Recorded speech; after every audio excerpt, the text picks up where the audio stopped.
So I just saw Get Out, and it was my first horror movie on the big screen, and I was the only one in the movie theater, and it was pretty sweet. Both the experience of watching a horror movie in an empty auditorium and the movie itself. Now I heard a lot of people say the movie does not focus as much on race as you would think from the trailers, and that's a load of horseshit. That is a major factor throughout the entire movie, and I don't think you can deny that. With that being said, it's not like it makes the movie bad, so I don't see the point in denying it. It doesn't just state the obvious message that racism is bad, and it takes a very new and interesting perspective on it. None of it came off as offensive or preachy in any way. Any movie that focuses on race or any type of commentary is going to have some very irritating reactions from both sides, I should say, but I personally think it's done very well in this movie, so those irritating reactions don't really have much weight to them. The story was very interesting and had a lot of good twists, so I will say I was able to see a lot of it coming just by the way they edited some of the scenes and how the entire family, with the exception of the daughter, came off as a bit unsettling. That combined with the servants all talking like they were brainwashed and the fact that hypnosis was a big part of this film, I kinda guessed what was going to happen very early. Though to be fair, their reasons for doing it actually were way different than what I was expecting, so maybe that was the film's intention. There was a lot of good surprises as we got closer to the end of the movie that I did not see coming. And there were a lot of scenes that had me questioning back and forth, especially with the daughter, aka the girlfriend. I felt like she had to be involved because how could she not know the truth about her family? But at the same time, she was the only one who didn't have that unsettling tone to the things she said. However, she might just be better at acting or hiding it. If this was something she had to do often, wouldn't she be the one who knows how to do this better than the rest of the family? But I wasn't sure because the performance still sold me on her actually caring about this guy.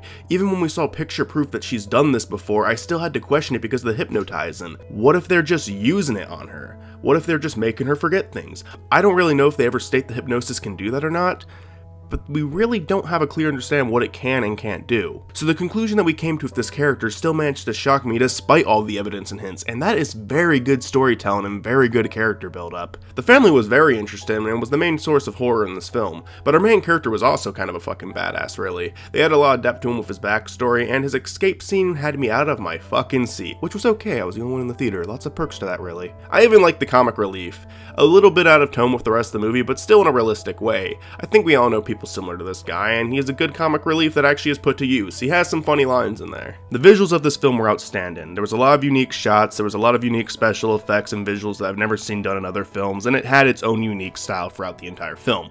The score was really good too, but I will say it's not the most memorable one I've came across. Like, a lot of times after I watch a movie, I'll look up the soundtrack online.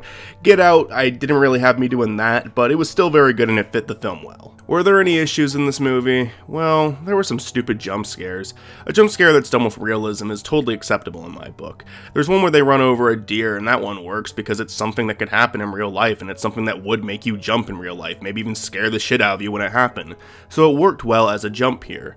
But a maid walking through a hallway, did you really need to add the instrumental jump scare there? It sounds like a nitpick, but it really does take you out of it. The movie had almost flawless editing, but stuff like that really comes off as unnecessary and even a bit distracting. Aside from that, I don't really have anything bad to say. Get Out is the best movie of 2017 that I've seen so far. Acknowledging that I've only seen 3 others, but to be fair, they were all good movies too. I think Get Out is so close to perfect that part of me wants to give it the perfect 10 out of 10, but if I ignored the film's one distracting flaw, it would mean less if I actually gave a movie a 10 out of 10 for being perfect. So I'll just meet halfway and give this one a 9.5 out of 10.